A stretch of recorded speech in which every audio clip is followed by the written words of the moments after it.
Welcome back to Los Angeles. Thank you. Do you like it here? I like it here. I mean, Your voice went up a little high. Yeah, I'm not very good at bullshitting really. Please don't. Look, I spend a lot of time here because my son lives out here. Well, he lives in Ventura actually. Yeah.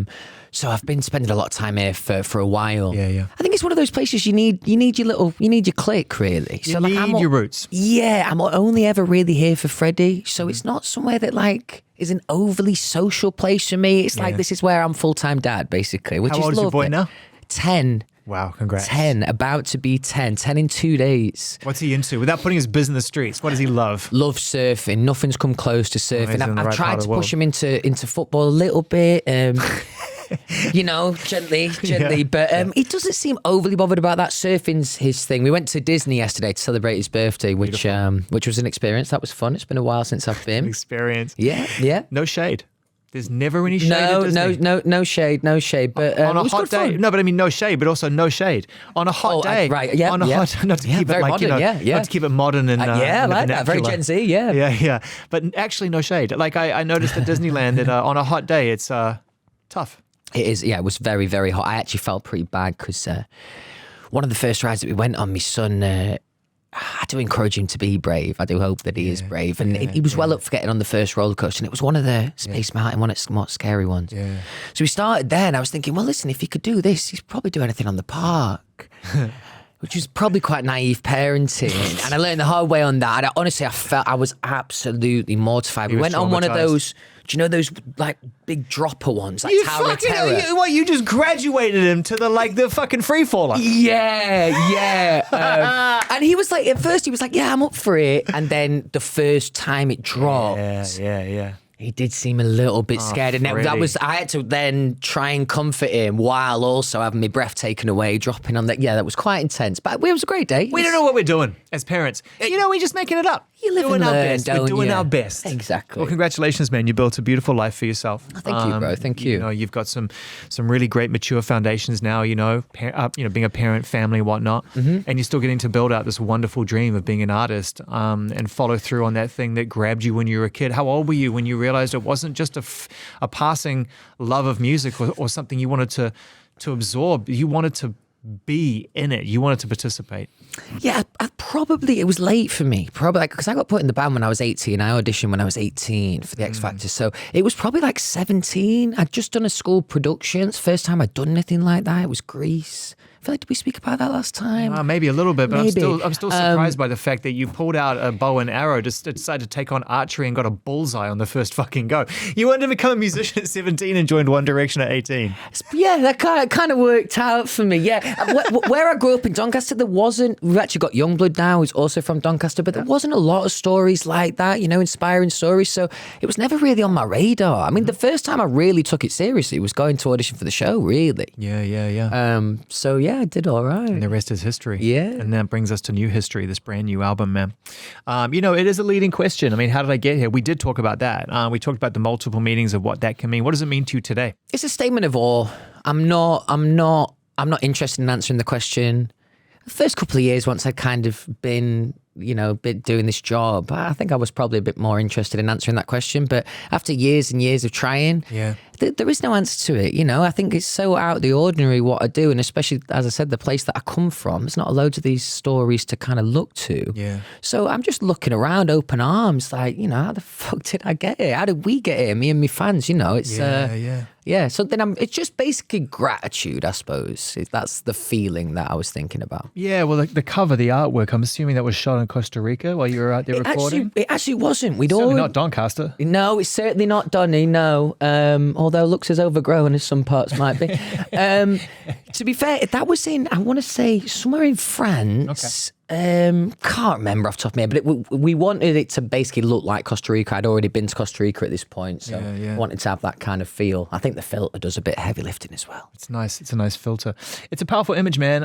You look like you're relinquishing some control. It doesn't look like you're walking away from something. It looks like you're walking towards something. That's nice. Yeah, I like that. I also wanted, I've had my last couple of records have been very It's a little bit like those old family photos you used to go for in the 90s, Right. you know, like really kind of prim and proper. You sat on a stool, it's like front and center. Right. I'd done that for the previous 2 records. And yeah, I wanted to have the whole thing. I wanted to feel a little bit more cinematic, that it had a little bit more of a world behind it.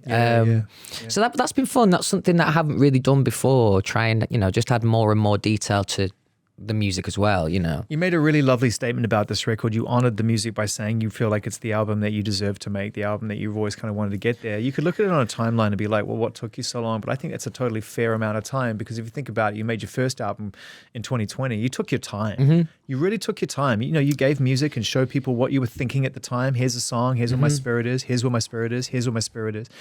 Was it by design to take so long? It wasn't by choice, and it wasn't. I mean, choice maybe, but I certainly at that time would have hoped for things to happen a little bit quicker. Yeah. But at that point, I was like 24, 25, just left the band. And, you know, who you are as an artist, it's like a metaphor for who you are as a person, really. You're still working a lot of that out. What is life? Yeah, and, you know, I had, it was obviously, I loved every second in One Direction, but there was lots of growing up that I had to do post that, you know, because we didn't, you know, often people would be there to help us with many things, and actually claiming your independence was another thing that was another mission of mine post One Direction that took a bit of time. I had some stuff going on with me family life as well, some tough stuff to deal with, so it was one of those things. I remember being really frustrated at the time, but I'm thankful to have that time now. I'm thankful that I gave myself that time and didn't overly rush into anything. Truthfully, when I listen back to Walls, it probably could have taken another year, that first record. It's indecisive. As a record, I What do you hear that's indecisive about it from an artist's point of view? I just think, listen, my fans hate it when I badmouth me old stuff. but you can critique your own work in time. Right. Walls was, it lacked a bit of identity. It didn't really, at that point, I wasn't brave enough to say, you know, here are all my alternative influences, because I'd just come out of a really pop band. So like I wasn't brave enough to kind of make those choices yet. You felt like the tail was wagging the dog a little bit. Absolutely, yeah. And also, you know, every session I was getting pulled to a certain direction of, no pun intended, to how they wanted me to be in sound. And, you know, when you're going out on your own and you don't have any experience like that, doesn't matter how opinionated you are, you do rely on people around you to help, you know, kind of fill out the puzzle. And I think sometimes I was maybe getting pulled in the wrong direction a little bit on that first record. I think I just hadn't worked out who I was as an artist, or even who I really wanted to be, I don't think. I think it's a really unique and could be a challenging situation also to leave an environment where you have really strong relationships with this 5 of you, and then you all decide to go your separate ways. And then how do you not look left and right every now and then and think like, well, they're already running and they've got an album out and what's going on? And, you know, were there moments where you sort of felt a little frozen, like, shit, like, I need this to be right before I even do this? It felt more like, honestly, like I was just, there was a time where I was just treading water or sprinting on the spot and not really moving anywhere. There was definitely a lot of like passion and like intention behind what I was doing, but it was just, the whole thing was such a jumble and such a turbulent time in my life for so many different reasons. Yes. And then where I got to In Faith in the Future, I felt that did feel like it knew who it was, and it had a stronger identity, and it was definitely stood out amongst the albums of your peers and your friends. You definitely were like, that's Louis. Mm-hmm. I hope so. Those things, you know, like growing up in the north of England and having those slightly more alternative references were always an important part for me, even in the band. But there's still an element of it kind of being dumbed down, you know, because you kind of just go with the crowd a little bit, especially when you're in you're in a band. And also, you know what, like great alternative music sometimes can be a pretentious space. So when you come from One Direction and make the music that you should not be making, you know, it, sometimes, from a confidence level, it takes a bit of balls to do that. It does, for sure. And I can see why there might be some concern, some imposter syndrome there coming from one room to another. None of that on this record whatsoever. It really glides, Oh, man. thank you, man. It really glides. Thank you. You know, just before you came in, I was playing Sunflowers. it's a breeze of a record, dude. It's Thank the you, kind man. of song that feels like it's written itself. And I know that that's probably a little out of your comfort zone, but it anchors the album. Sunflowers was a really, really interesting moment in the process, because at this point, I think we'd done about a third of the record, maybe half the record. And that was a song that I was like late to the session that day. Maybe I just like woke up late or something. They'd already started on this little idea, and they had a couple of references that really would make this story more interesting if I could remember them, that I can't. Give us a location though. Where were you? It was in London. Oh, it's a UK one. It was in the UK, and it was basically longing for Costa Rica. Costa Rica was already booked at this point. We knew we were going to go there. Yeah. So it was kind of written with that feeling of, I struggled with that little writing session. We did 4 or 5 days, and my head was in Costa Rica. Yeah. I was just so excited to get there. I had this whole vision in my head of what it was going to bring to the project and stuff like that. Yeah. But once we'd written Sunflowers, it felt like we'd opened a different pocket or another area to the record sonically that we hadn't done yet. And Lazy was written the next day, and those two always kind of sat next to each other for me. And Sunflowers, again, one of those moments where, you know, the songs like Palaces that I would have always hoped would have been on this record. Before I started making this record, never in a million years would have I imagined a Sunflowers. It's quite a different kind of stoner kind of space, you know? It's got that kind of feel to it. It's a lot of space for you to try to overcompensate or underserve. And what's beautiful about it, because the music and the arrangement in the song knows itself so well. It's not pushing anything. And it's beautiful hearing you sit in that space. Yeah, I mean, perform in that musically, you know, I can't take all the credit for that. Nika Ribsha, who has produced the whole record, just been such an amazing, you know, it's so fulfilling to be around these people. Because like, I don't, you know, I'm not a student at music. I'm all feel, right? You know, I'd fail a music test miserably. But being around that kind of genius, and he's just got this like kind of wacky off the wall nature to him, and you can almost hear that in the way that he produces, just added so much value and depth to the record. I'm really thankful for that, you know. Yeah. How did you find out what you wanted to say on this record? When did you realize that, you know, you had something you wanted to say? Because people can make music and fill the gaps, no problem. But, you know, you want it, if you're a feel guy, then you got to feel what you're singing. Yeah, I spend all my life feeling and often in my head like that.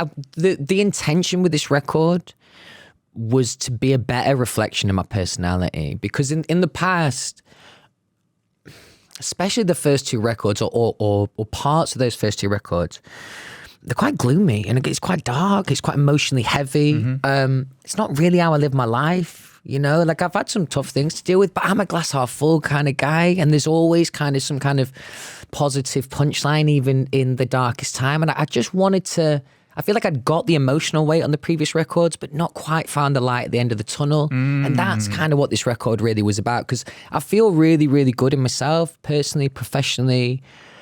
And it's nice to feel like this, you know. It's an obvious thing to say, but especially professionally, it's such a high pressure job, and to actually be enjoying it, you know, that's probably the reason why I started doing it. And Does it feel like the first time in your career, this is lofty, but where you feel like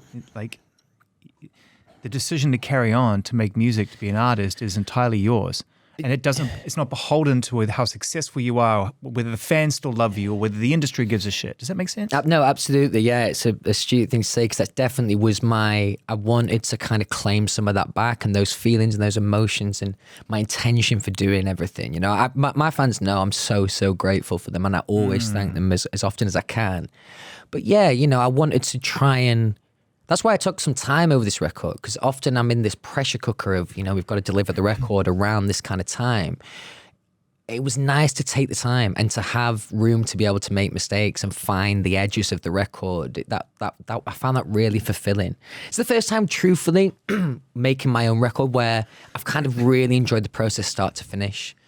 Because previously, as I said, it's just, there's a time restraint, there's pressure, and have we got the single? And, you know, there was just a different kind of momentum with this record that I felt really lucky for. I think that also is because it was a small team, really small team that we worked with. Easy to be free, move with freedom when there's not a lot of people around you pushing and pulling, huh? Absolutely. But also people that were willing to really build me up, fill me full of so much confidence. Nika Ribsha produced the record, and we've got Dave Gibson, Dave Snedden, Theo Hutchcraft, Joe Cross. Matty Wang, one last name, Rob Harvey. That was it. That was literally it. So that's the first time where I'd had such a small team as well, and it felt a bit like a band, you know. That's kind of what I've always Rob been Harvey chasing. from the north of England. Yeah, man, you know Rob. Harvey from the music. Yes, yeah. I love Rob, man. Love Rob. Some writer, you know. Some writer. What a vibe machine. Yeah, he's great. He's great. Really cool guy as well. Very northern. Very cool. Were you around when the music were happening? First time around when they came out? I knew the name, and like he'd mentioned it in a couple of sessions, and then like after like the third time working with him, I was like, maybe I should go check this out. His hair, it's like mad. It's cool. Man, they just came out. They were young, and they came out, and the racket they made, and it was psychedelic. It was, and his vocal, man. Yeah. I mean, because the band made such a racket that he had to anchor these songs, and he had this power to his voice, high and powerful. And when he sings high, it's like a really angelic tone. Yeah. I thought it was really cool, but no, I missed that at the time. But They called themselves the music. Yeah. They're fucking nuts on these guys. Yeah, that's funny. Teenagers. Yeah. What are you going to call yourselves? The music. Yeah. Fuck out of here with that. Yeah, so I rate good. that. I rate that. That's young energy, innit? It's so good. I mean, it's great that you find your people and you get to do that, and it's also great you get to decide where to do it. I mean, music studios are beautiful things. Long may they continue. Open more. But if and when you can in your life, if you're a career artist, go to Costa Rica or somewhere nice. Do it, right? At least once. Absolutely. I mean, look, when I was a young lad, any of these kind of things, I just used to think it was like some hippy dippy shit. Like, what difference really is where you write the record? Is it going to actually make a difference to the record? Yeah. And now I've got a bit older, you know, and a bit more experience. You see how naive that is, and Because you hear it in the music. I think so, and I hope so. I mean, look, we were all feeling really good. There was definitely a real sense of like kind of camaraderie, bit of a lads trip, you know. But really, the intention was to just create this tranquility away from the noise and away from the pressure. And as I said, making the record previously has felt like this pressure cooker. I just wanted to try and eradicate that. And you know, the place that we were at, it was like a real small surface town called Santa Teresa. Beautiful, like really like slow pace to the way of living. And it's just, you feel all the room. My life is, I feel like time is my biggest enemy. I'm always against it. Always. Especially also because, you know, I split my time between the UK, family in the UK, son lives in LA. So I really wanted to just take the time and see what that meant for the record. Because as I said previously, it gave me room to make mistakes. And like that's where the real risk taking came from in this record, is because we had time to do it. Yeah. If you're making a record, you know, and it's and you need to do it quickly, there's no time to take risks. You need to be more clinical. So it definitely, all in, I feel very, very thankful for the process. I'm sure anyone listening is thinking, of course it was great to write an album in Costa Rica. It was absolutely lovely, but it just, the intention again for this record, even though contrary to the current weather in England, I wanted it to feel sunny. I wanted it to feel warm, light, positive, etc. So you go to a place like that, just half the heavy lifting, you know. It's proof of concept too. I mean, you know, you go to Costa Rica on the first album, you may as well be anywhere because the pressure is going to follow you. It's a good point. Yeah, definitely. I think it was the right time to kind of have that ambitious intention, really. Yeah. Have you been able to now, do you think that, and it's, everything in life is a journey, there's no arrival, but are you much further down the road in terms of being able to separate the 1.0 for the 2.0 to accept that it was success and everything that was laid out before you and all of this crazy headiness that you experienced in 5-6 years maybe? That can still exist and still be something and still be something to be proud of. But I'm happy making these records. I'll make 50 of these records. Can you separate the two now? Now I can. I definitely struggled with that at first. I mean, when your only experience is at the level that One Direction was, it's a really difficult thing to navigate. Yeah. Where do I sit in the realms of all of that?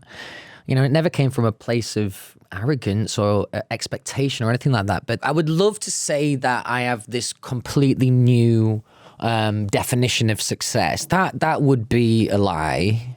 A version of that.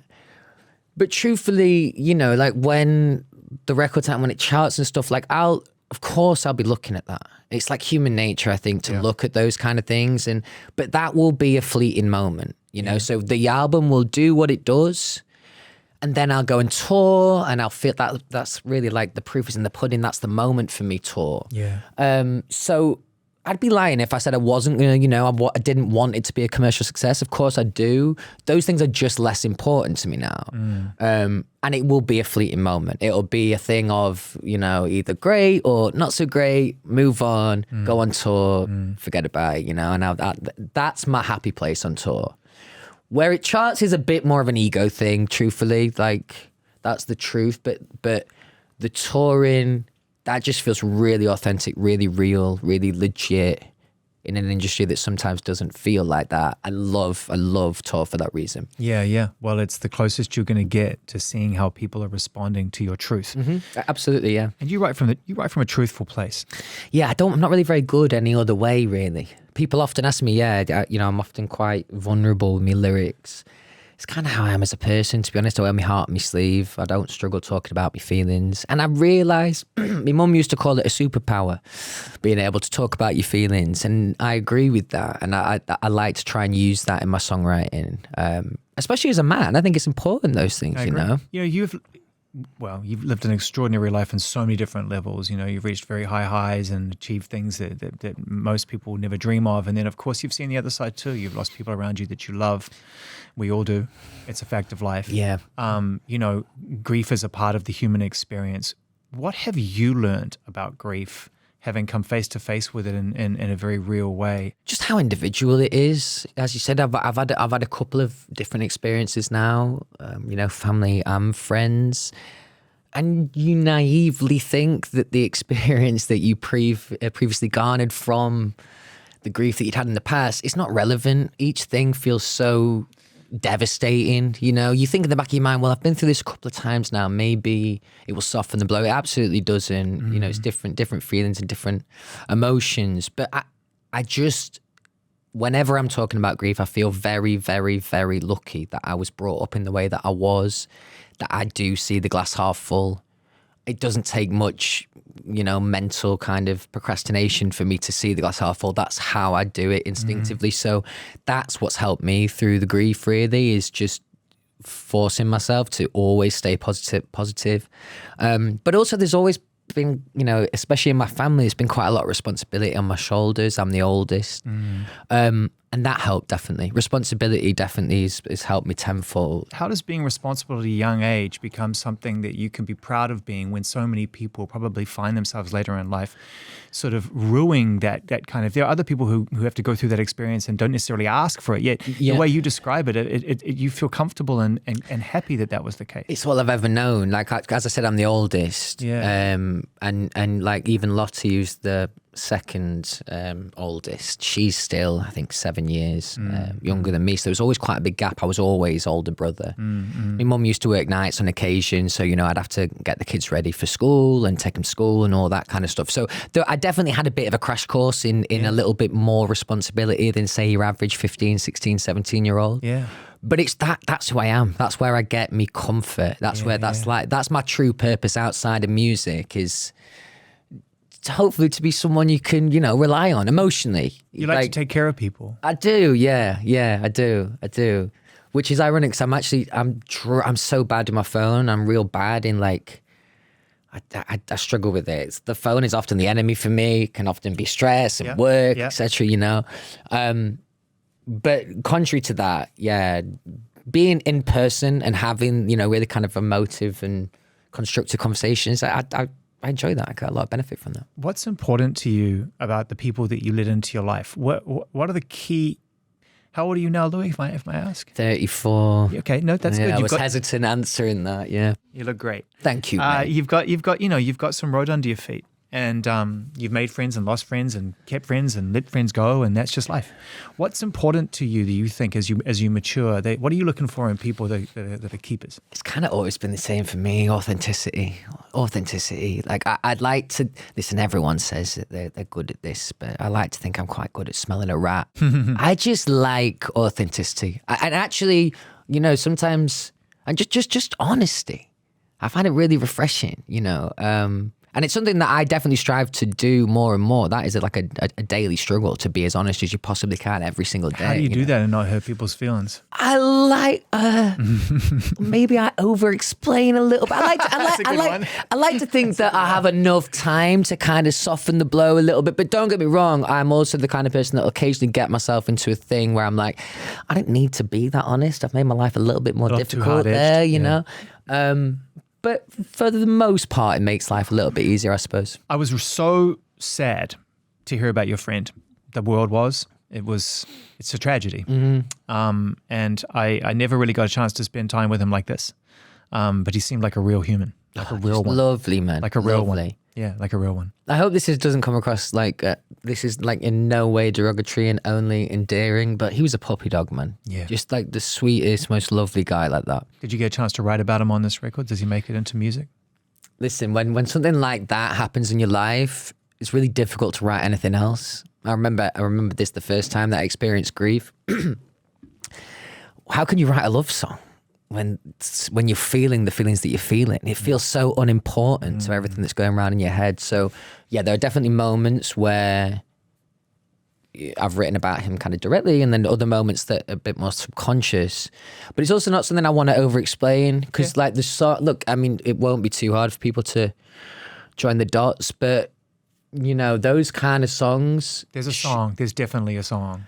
Yeah, that song or those type of songs, that should be completely open to interpretation, because I do think, you know, they have potential to heal those songs. So I wouldn't want to over-explain anything like that. People will find what they need in that kind of feeling, you know? So when I listened to Dark to Light, I was deeply moved by that song. Okay, thank you. And I only share that with you because I want you to know that as a writer, you really successfully captured that feeling. I hope so, man. I really appreciate that, because it's a really intimidating concept to entertain, you know, definitely, because there aren't enough words really to explain me love like that.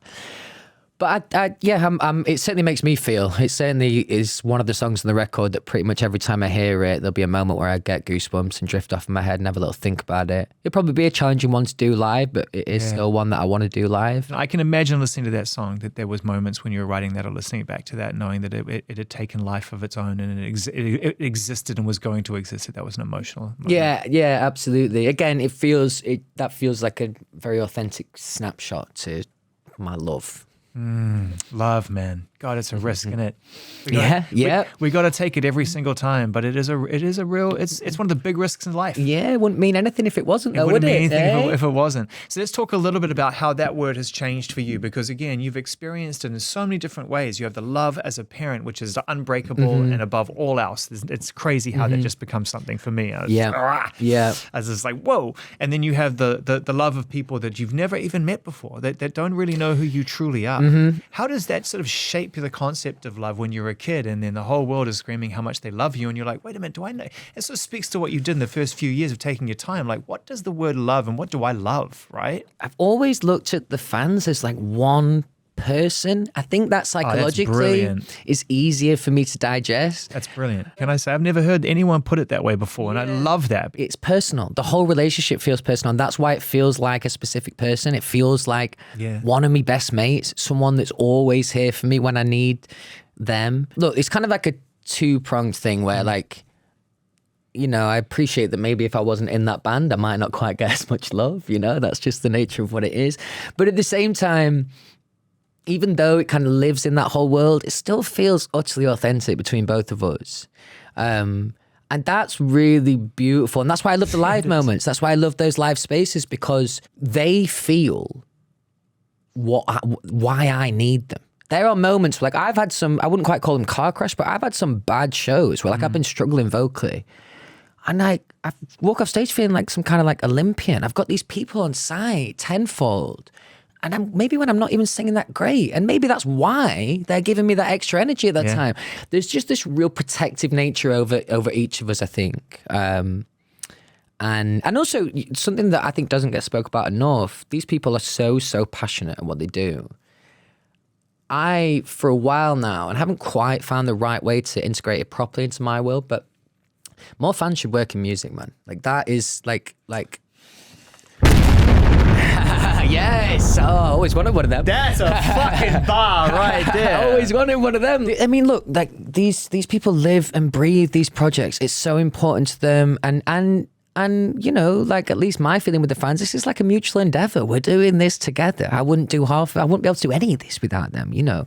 So, and also the young minds. Young minds that haven't been too tainted yet, and that do it just for the passion. There's so much. It's pure. It's beautiful. As I said, you know, there can be a side of the industry that occasionally feels a little artificial.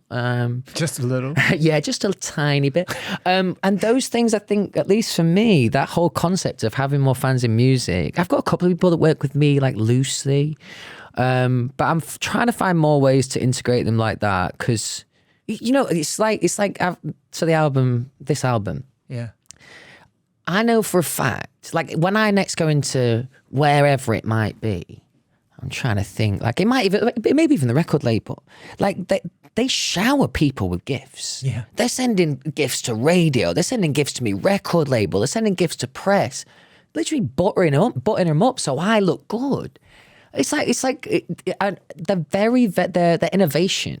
Not just buying gifts, because that is a smart move, but the innovation of how to do things and the relationships evolved big time. I feel very, very, very thankful. I'm always worried that, listen, I've heard the same thing said about fans a million times. It always feels really cliche, these kind of things. But my love for them it's unbreakable like that. It's just, I always call it a codependency. That's what it is. I you know, if I was I often think about footballers or any sportsman. If you're not playing well, your own fans will chat shit about you. Oh, yeah. Like, that is heavy. Oh, yeah. Like, if I was in that kind of business, the pressure would be too much for me. I would not be able to do it. So having that, the pressure of the outside world is enough. But when I have those live spaces and those live moments, it really is like our little palace. It's our little space that nobody can get into. And there's something really like us against the world about that. I love the anarchy in that, you know. You still playing football? Social football? Yeah, not Semi-pro? enough. Not enough. I still call myself a semi-pro, yeah. Not enough. I played in a charity game summer last year, which, to be honest, I smoke too much these days. I am desperately unfit. Wait, you smoke cigarettes? Yeah, and weed, yeah. Fucking yeah. hell. I mean, weed, I get that, but you're still smoking Taylors. Yeah, which is not good. I'm trying to cut down, but I think that's a mug's game. And I say that as someone who smoked for a long, long time. It is, man. It is. You know, the minute that you stop doing that you actually realize, like, what the fuck? Like, this shit is just nothing but bad for me. Right? Yeah. It is literally the definition of habitual. And I get it. I was addicted for decades. And then I stopped. And when I look back on it now, I'm like, oh, fuck was that about? Like, yeah. It's a tough one to kick. I've never really been overly pressed about trying to kick it as a habit, really. But I'm getting there. I'm getting to that age where I am a bit more conscious of that. Weed, I'm not so sure. I think that might be in my life forever, but we'll see. When did you start smoking weed?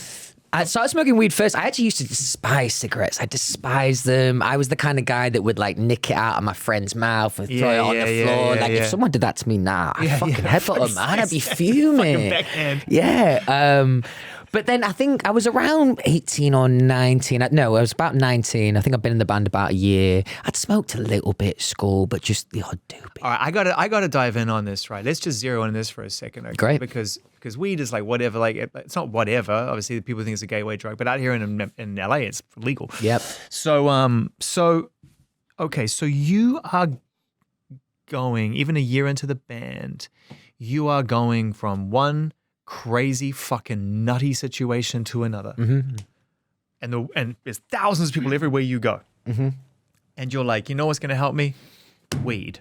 Yes. How it's a match made in heaven. How do you function as someone where all eyes are on them and you have to work at the highest level because it's all happening so fast, whilst also developing, a weed habit? Experience, I suppose. That's all I could put it down to, But truthfully. back then you weren't experienced. So were there moments when you just pranging out? You're like, fuck, that wasn't a good move. There definitely was. I shouldn't have had a joint before I went on Good Morning America. That was not a good move. Yeah. There's still that odd occasion. I can't think it was was it either Canada or Australia? Yeah, I just had a joint. And it was like I was on morning TV. I was thinking, oh, I'm going to get absolutely trashed for this. But for me, my life is so noisy, and I've always been the kind of person who takes a lot of comfort in the quiet times, to be honest. Yeah. I think that's the nature of growing up in a big family. You kind of need to, Where's my corner? Yeah, exactly. So it's always been definitely a help in this like kind of crazy world. And it also, that helps me with glass half full too. For sure. Yeah. For sure. Once I've had a joint, everything's going to be all right, All right. Yeah. It blows my mind, man, that you're on a fucking bus driving past 10,000 people into a stadium and you're just like burning one down. Like, what the fuck? Yeah. But once you build up the experience, you could, like, a lot of those One Direction shows, in fact, all of them, never mind a lot, like all of them. I'd have a couple of joints beforehand. Like these days I won't. And these days before a show, I won't. Before a show, and I'm always, I love it. It's always a really nice joint after show. But in the band, that was just the way that it was. I'm not going to lie though. Even the strongest weed in the world, you walk out to a stadium where the crowd's like we played, it slaps you around the face. Pulling a whitey in front of 80,000 people at Wembley? No, never quite got there, which is actually, I'm pretty happy about that. You should be fucking proud of that, I am, man. actually. I am. Proud of that fact. I am. I just love that, man. I just love the idea of you being like, because, everyone would think that there's this high pressure and everyone's just back there like fucking psyching themselves to the point of absolute anxiety attack, and you're like, no, just give me a joint, I'll be fine. Absolutely. Do you know what, that was a kind of good way of describing One Direction. The most calm people were the guys in the band. Everyone else was flapping and stressy all the time, whereas we were just chill. Apart from the weed, how did you manage that as a band while everyone else is around you looking at their clock every 3 seconds, and the five of you did, and I'm going to give you this, 100% agree with you, always came across like there's 100,000 people out there, boys, and you're like, safe. I love that. I don't know, really. I think having each other was a massive thing, that and the camaraderie that comes with that. Yeah. Like I don't know, I'm picturing like my old manager like being stressed at us because maybe we're supposed to be on live TV in 10 minutes or whatever. And, we're just like, well, we'll be all right. I think when you've got that, when you move as a group and as a unit like that. It's there was definitely a time in the band where that kind of bubble that we surrounded ourselves in, just in the band, it was impenetrable like that. Even the pressure, I think because we had each other's back, but also the nature of the band. We made mistakes all the time. Our fans liked that stuff. If we forgot lyrics, if we fell over on stage. Yeah. So it meant that the things to get stressy about, they weren't that stressy, because if we made those kind of mistakes, it was kind of all right. We're seeing that now develop into the K-pop industry to some degree. We're seeing bands that used to come out and they'd be just incredibly, everything was completely buttoned up. And I mean, some of the videos you see now are some of these groups, because I've been doing quite a bit of work in the K-pop space, and so I've been watching some various clips and stuff, and you see them like position themselves in the wrong way and not know where they're going, and the fans love it. They just think in fact, they call you better for it. Definitely. It's especially on a One Direction level, that's what made people come to multiple shows. There was a feeling of impromptu that different things could happen. And I also think that's what we stood for as a band. We weren't the kind of band that would like steer for wearing the same outfits, dancing, looking like robots. You're individuals. It felt hopefully authentic. Man, we are. It's just such a brilliant time to catch up, because you may have been a little bit slower to get going, but you have 3 albums out now and a bunch of songs. Isn't it funny? It all works out in the end. It does, yeah. Luckily. Like you're keeping pace and doing your own thing, and you've developed your own thing, which leads us to live. You're a bona fide arena headliner. You have always maintained a really strong relationship with your fans. You sell hard tickets and you do it internationally and globally. That's a beautiful, beautiful thing. I feel very, very lucky for that. I mean, as I said, always my time in One Direction, that was my favorite thing, the live shows.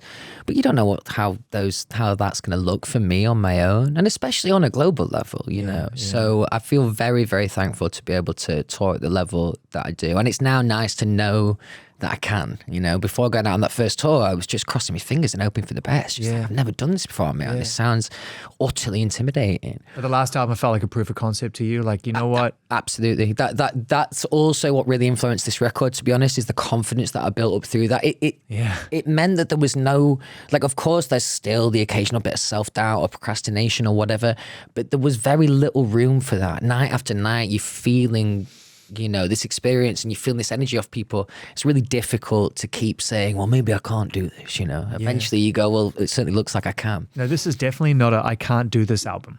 No. This is I can't wait to do this album. Yeah, and even during the promotion part of it, truthfully, it's not my favorite thing to do. This is obviously top Louis, tier. You know this already. You're not surprising anyone when you say doing press is a bit of a dance around the fountain. Historically, this time, I feel I'm like, this is the first time where I feel like, okay, let's show this record off. Let's talk about it. Let's feel good about it.